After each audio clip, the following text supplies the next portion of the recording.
everyone, Official Guy Reviews back with you one more time. I just wanted to stop in once more this week. Come see you. I got a bunch of stuff that I've been meaning to review here, and it's a matter of finding the time for you. So today I'm going to take a look at the Galaxy Buds Pro. So a lot of you guys, if you did pre-order the S21 series, you may have gotten these as part of your kit. Canada, we got the tag, smart tag, and then the Galaxy Buds Pro. No choice of color on the Pro, although there is alternative colors. I know stateside you guys got a lot more included in your pre-orders, but it is what it is. I just wanted to give you an idea of my first week or two using the Buds Pro themselves. The weight of the container is actually definitely one of the most notable things. Like, I'm coming from, you would have seen a previous video of my MPOW basic, $30, $40, $50 wireless earbuds. These guys, although they are like a smaller case, which is nice pocket wise, it's definitely a heavier case. So you got a little bit of notability there. Again, it's not anything crazy, but it is a point of note. But on the flip side of that, you got the feel of the quality of the weight, right? So that's the perk to these guys here. The box itself comes with, I actually didn't even go through it that in depth previously. There is a little booklet for you, which is kind of tucked up in the top here. And then in the case itself, you have the earpods themselves, and then you have this little insert. In the insert itself, you have a little USB-C. The hilarious part is it's a USB-C to USB, so it came with a phone that gives you C to C, and if you only have like a regular cube with a USB end, you're actually solving a problem there with your Galaxy Buds Pro, which it comes with, so fantastic. The one thing I will say, though, is if you opened up this little tiny box and you saw the USB cable in there, you're like, I don't need that, I'm already covered, I'll just leave it in the box. In that box is an even littler box right here of your replacement earbuds, the rubber pieces. So I do find the ones that they put on by default, I don't know, it could just be me, they fit really weird in my ear. It's not super firm. So that might be a decent solution if you think that they didn't have the buds. They are in there, just check your little teeny tiny charger cable box. Okay, the buds themselves are great. I mean, you have it's a USB-C, like I just said to you there. It's got a good feel to it, kind of pops open in through the front, nice and soft. Auto connection there, they're charging. When you pull it open, you're automatically going to see your connection there, which I love. Samsung's done a really clean job with that, so I can't fault them at all there. Once you pull the actual bud itself out, I do find the fit is a little weird on these guys. So if you have trouble with wireless buds in general, which I normally do, the MPOW has been amazing fit-wise for me. These ones do, I think it's because of the chunkiness of the base here, and I get it. You want to have like that pro quality sound. You do need to put a little more substance into them, but I do find if I'm like moving around a lot, they do shuffle a little bit. I mean, if you change the bud itself, it may help a little bit, but honestly, I feel like without that little extra ear push in through the back like the MPOWs have, it's just not fully there for me, unfortunately. In the bud itself, you do have like the little L and R on it, so if you're getting a little confused onto which is which, you're good to go. And obviously, they just fall into the case left and right the same.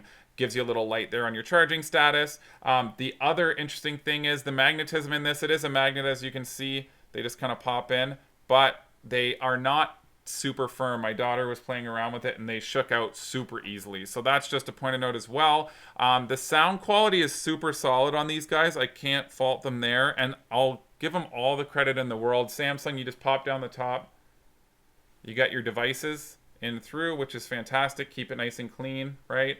You click on your buds there, and then there you go. It'll take you to this screen here where you can do quick controls. If you scroll down, you can open up your device settings, and then there they are, left and right, your case charge. If you click open related app, that's what's going to now open you up into the actual app where it shows all your details. The big effect on these guys is right here, the active noise cancellation. If you can see that, active noise cancellation at the top. And then they also have what's called voice detect, which is kind of cool. It basically uses everything in the device itself in like the microphones, and there's apparently a jaw registration or something that detects your voice, and it'll lower the volume of your music for however many seconds you choose until it stops detecting you, 5 seconds, 10, 15. And it'll lower your music volume, and it'll take in more ambient sound so you can kind of hear what's going on without having to constantly in and out your earbuds. The feature, I feel like the concept is interesting. I feel like in practice, though, it's not there yet. I don't know. I could be completely crazy, and maybe it's just not registering things properly for me. But anytime I use it, if I'm having like a multiple sentence conversation with somebody where I'm like stating a point for say a minute or whatever, if I'm talking, I found that there were multiple times within like a 1 minute period when I was kind of testing this that the noise cancellation and the voice detection just put my music volume back up, like in the middle of a sentence. And then it would go back down again after a few seconds and be like, oh, you're still talking, and then back up again. So that was a little bit of a frustrating factor. It was definitely a little bit of a weird one for me. I'm sure it'll come. I'm sure software wise, you're good to go eventually. But right now, at least for me, it's just not there yet. I mean, when it's working, it's super cool. And the concept that you can just leave your headphones in and you're good to go is awesome. But in practice, again, mid sentence multiple times over different periods, it would just music volumes back up to full again. So a little frustrating there. Hopefully it's something to come they'll do a little bit better with. That does bring me to the ambient sound and the active noise canceling, which is like the little slider bar right here. The ambient sound itself, I'm a huge fan of. It's actually such a weird feeling. I mean, I know obviously multiple different devices have ambient sound modes now. This one does a pretty good job of it, I feel like. It's kind of the opposite end of the active noise cancellation where you can actually hear what's going on around you fairly well. Almost to the point that, like, it's taking in the sound so well and almost amplifying it for you that, like, when you take it out, it almost, like, trips out your ears and your brain. You're like, is my hearing just gotten worse? Because the ambient noise that it's pushing through for you is almost better than not having them in at all. It's pretty impressive.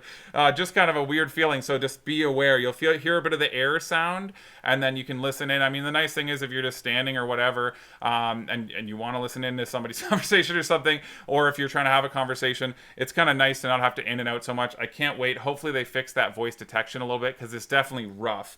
On the flip side, the active noise cancellation, pretty solid, pretty reasonable cancellation. I mean, you can still hear background noise, especially if it's louder type stuff, but overall, it's done well.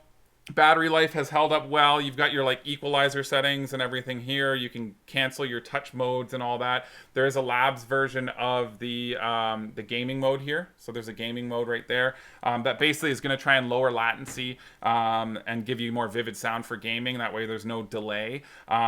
Haven't really tested that out yet. I'll give it a shot, report back to you guys. But overall, the sound quality, it doesn't get like so loud it's going to damage your hearing, which is good. But if you're the type who likes to blare your music, it may not be the ones for you. On the flip side of that, though, the bass I find really clean. And then the treble's really vivid, too. So it does give you that really nice quality sound you're kind of expecting from a $260 to $300 headset.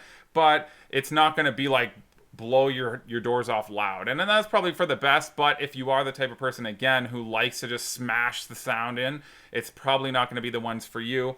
Overall, I think they're a pretty solid headset. I mean, are they going to beat a $40 pair of MPOWs? I mean, of course they are. Are they going to beat them $220 Canadian? I don't know. I mean, I got them included with my phone. I'm happy with that. The sound quality is great. I mean, to be determined on the voice detection. If that gets better, and maybe it's just the way I talk, I don't know. I think it'll be a lot better option because then you won't have to remove it at all. You won't have to only run one earbud to be constantly listening to what's going on. The ambient noise is nice, but if you need to have a conversation or something to have to, you got the double tap and the tap and all that to pause and play and whatever, but it would be nice to just be able to have a conversation and you're good to go. I mean, who knows? All right, guys. Thanks so much. Bye-bye.